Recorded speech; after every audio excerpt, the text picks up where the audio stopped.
answer this question, actually, by yes or no, and give you some reasons. But in trying to answer the question, I will raise lots of other questions, some of which actually tie up well with what Jan told us before. Some of which, well, including this issue of why the state. So you will probably discover that I'm going to raise more questions than I'm going to give you answers. As I tweeted the other day, I don't have all the answers, but I have all the questions. So here are a few of the questions. So you might remember in the Bible there is a monster who's called Leviathan, whose main character is to be extremely powerful and can only be mastered by God himself. This figure of Leviathan was invoked by the 17th century philosopher Thomas Hobbes, who wrote a book actually which was called Leviathan, and he considered Leviathan as a good symbolic figure for the nascent, very powerful, centralized modern state. Leviathan, says Thomas Hobbes, and I quote him, is a common power, and a quote, was, and I quote again, the use of so much power and strength conferred on him that by terror thereof he is able to conform the wills of them all. He's able to conform the wills of them all to peace at home and mutual aid against their enemies abroad. So my question, what I'm asking is the state Leviathan, is really, is the state powerful enough that he can conform the wills of them all, them being the subject of the state, that is, being us. So the question is today's state a Leviathan in the sense of total power?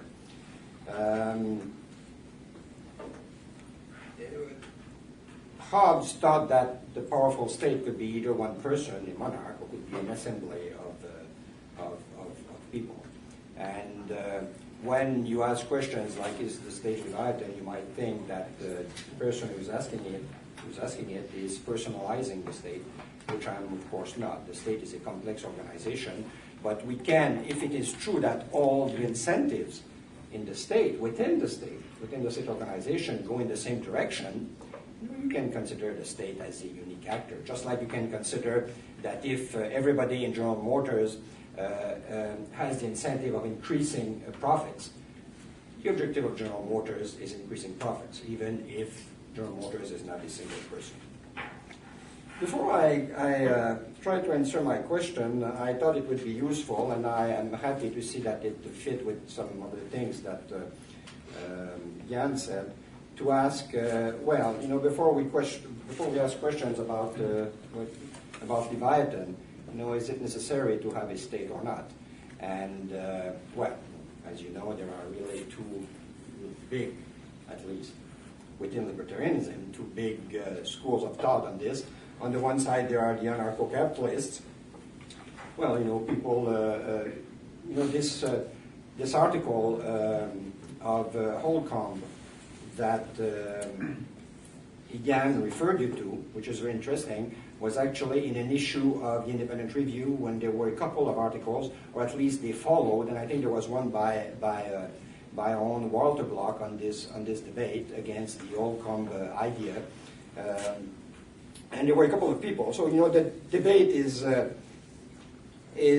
on one hand, the anarcho-capitalists who say that the state is immoral and or useless, and the non-anarcho-capitalists who say that the state, some non-anarcho-capitalists who say that whether the state is moral or immoral, it is unavoidable. And this is what Randall Holcomb is arguing in the article that was cited by Randy. One way to see what Holcomb was arguing is to take another modern theorist who's not a libertarian, but who said very interesting things. It does happen from time to time that non-libertarians say interesting things. Menker Olson of the University of Maryland developed a whole nice theory justifying the state in the following way. He says, without the state, what we'd have is that we'd have roving bandits. Since the roving bandit who is coming to your farm knows that if he doesn't take everything you have, the next roving bandit is going to take the rest. So why not just take everything and kill you? So now, if you have a state which is a sedentary bandit instead of roving bandits, he comes to steal you, but he wants to be able to come back next year, so he doesn't steal everything. He leaves you, I don't know, 10% of your income, 50% of your income, whatever, so that you can continue producing. So the argument there is that if you have a sort of monopoly of violence from the state, from a sedentary bandit, everybody is going to be better off, because even the people who are going to pay lots of taxes under the sedentary bandits are going to pay less taxes than they would have from all the roving bandits who would come one after the other, making sure that he has nothing left, because there is nothing to be left when he comes back next year anyway. This argument, which was very well defended by Menke Olson, is basically the same as Nozick presented in Anarchist State and Utopia, which is that competition is not viable among many would-be states or many would-be protective agencies, and you're going to get a monopoly at the end. What Olson says is that it's good for everybody, because everybody is going to end up paying less. To make the argument very practical, and I think it's what most people think when they defend the existence of the state, it's true. The state, steals 30%, 40%, or 50%. Actually, it's more 40% or 50% now of what people earn. But the argument is that if this, there is 60% left to the people. The argument is that if there were no state, there would not be the equivalent of 60% left. There would be less left because of this roving bandit phenomenon. So I'm not going to get into really this debate, except if somebody wants to pick up on this, except to say that if you admit that the state is unavoidable, which is that you're going to get a sedentary bandit, the question is, well, what's the least bad one you can get? And there is a whole school of thought, which is called political choice theory, which has argued that the powerful state, which is Leviathan, has to be constrained, has to be limited. Leviathan has to be chained to make sure that the sedentary bandit limits its take on the people, instead of taking the maximum it can take while being able to come back, that it will take less.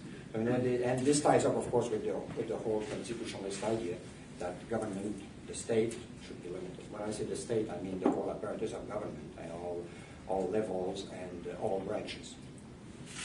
Okay, so my question is the state we have now as powerful as Hobbes' Leviathan? And I'm going to argue that the answer is yes, and that the state is extremely powerful in four ways.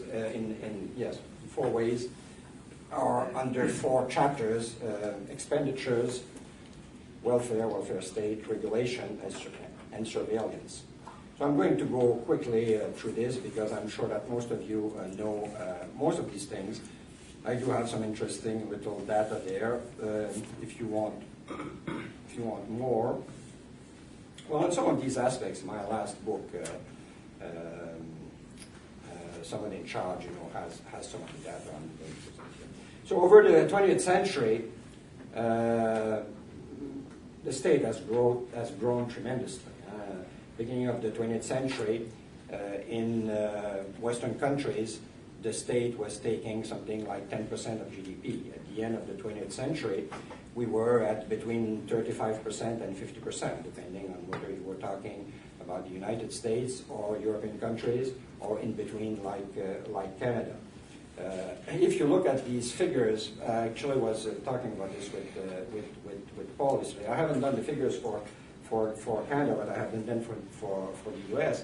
If you look, the problem is that when you consider government expenditures, state expenditures per capita, in proportion of GDP, the numerator has as much influence as the denominator. So when you have a fast economic growth, if government expenditures don't increase as much as the economy in general, you will have a decrease of the ratio, but it might be true that the government is still taking more and more. So if you look at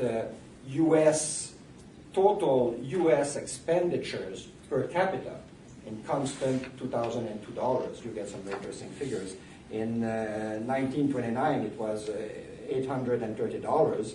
In 2007, which is just before the last recession, it was $15,000, which is 18 times more in real per capita dollars.